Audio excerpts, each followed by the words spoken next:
Welcome back to Ferris Sports Update. Time to check in with Bulldog men's basketball. I'm joined by head coach Andy Bronkema. And Coach, first of all, welcome to the show. Thanks for having me, Robert. I know it's hard to believe another season almost here. It feels like we just got done wrapping up the trip to the NCAA Division II Elite Eight last spring and already ready for another season. Yeah, it's year-round, and there's always something that you can do to improve the program and develop the players on the team. And basketball being a two-semester sport, there's a lot to do. So here we are, and it's right around the corner here, and year 12. I know kind of a new-look team. Obviously, you had a great senior group last year with 6 seniors, and those guys have moved on, but some great pieces to come in and replace them, along with some returning talent. Yeah, we think so. We think we've reloaded, and really interested to see how guys take what they've done in practice and in the preseason into games coming up here. But we did lose a lot of experienced veterans, older guys, mature guys, proven guys, and guys that had major roles. And a large percentage of our playing time, our points per game, and our stats and experience is gone.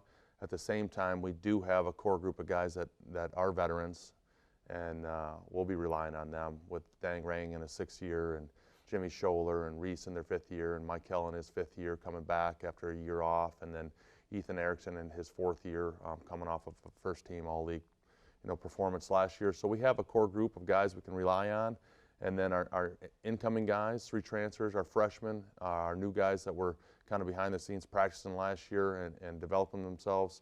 Looking forward to seeing them jump into new roles and seeing what they can do. Of course, already well underway, had some practices. You've had the alumni game, your tip-off dinner, and then this past weekend, Dawgs After Dark, which is in its 2nd year, and a great midnight madness type event here for both the men's and women's programs. Yeah, basketball creeps up on you, and especially when you're at a successful place like Ferris State, and all the fall sports are off and running and having success and winning games and gaining their rankings and their accolades and positioning themselves for playoff appearances.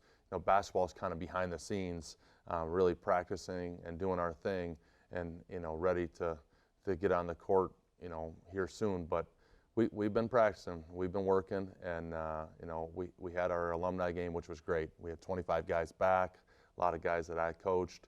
It was a wonderful day, and it was a heck of a game. It was a heck of a game because they're really talented. I think we wore them out a little bit, and they were able to win it down the stretch. But they're hard to guard, and that was a fun game. And then follow that up with a tip-off banquet, and that's our 3rd annual, and that's become a nice tradition for us, and a nice time just to tip off and kick off the season. And we'll get into some exhibition games. But Bulldogs After Dark. This is year 2. And that's getting off the ground. That's a pretty cool event for our guys too. So it's really cool to be able to do it with the women's team and just celebrate the success of last year's team, the success of the programs, but just have a few people come out, whether it's students or community members or families, and just show off what we have for them to look forward to. And it's a good day, and we appreciate this event. Of course, you do it with the women's team, and great working relationship between the 2 programs, and both obviously coming off great seasons a year ago. Yeah, that's the expectation. Look at Colton couldn't get one to go there, our strength coach, but we do it the way that you're supposed to do it. You do it as a family, and man, we're sure proud of the women's team and the run they made last year, and we look forward to seeing them and their effort again this year to defend everything that they did last year.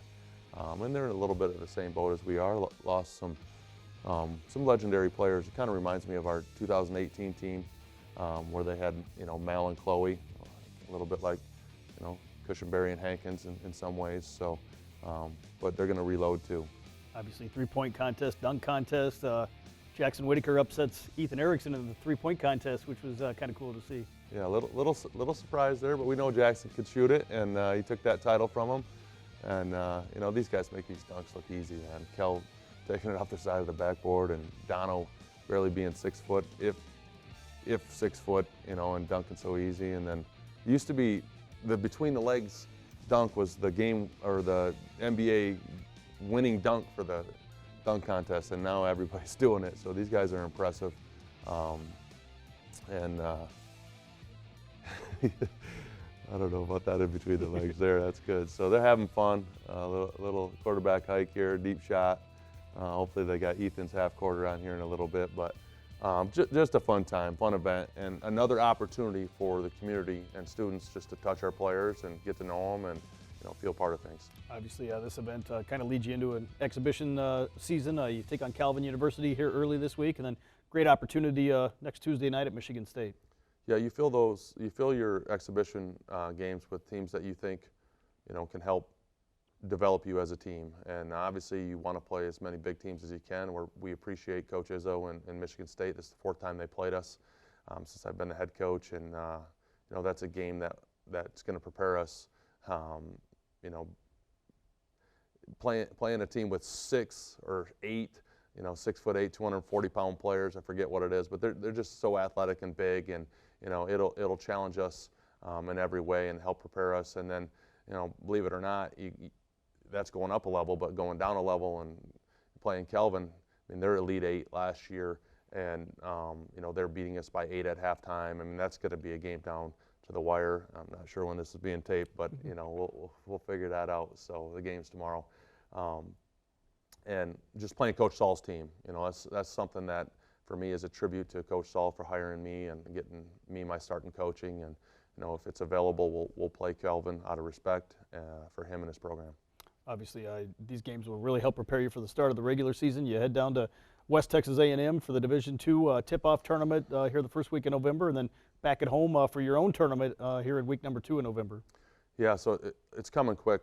After we play Michigan State, we go to Grand Rapids, stay overnight, and hop in the airport the very next morning, and then down to Texas for a very challenging opening, weekend tournament, and then get some home games to start. We host the Conference Challenge, but the schedule's tough this year, and it's probably on paper a little tougher than it was last year. So, I guess with a newer team, with some new elements and a tougher schedule, maybe that's not great on paper, but that's what we love to do. We love to challenge ourselves and see where we stack up against the best.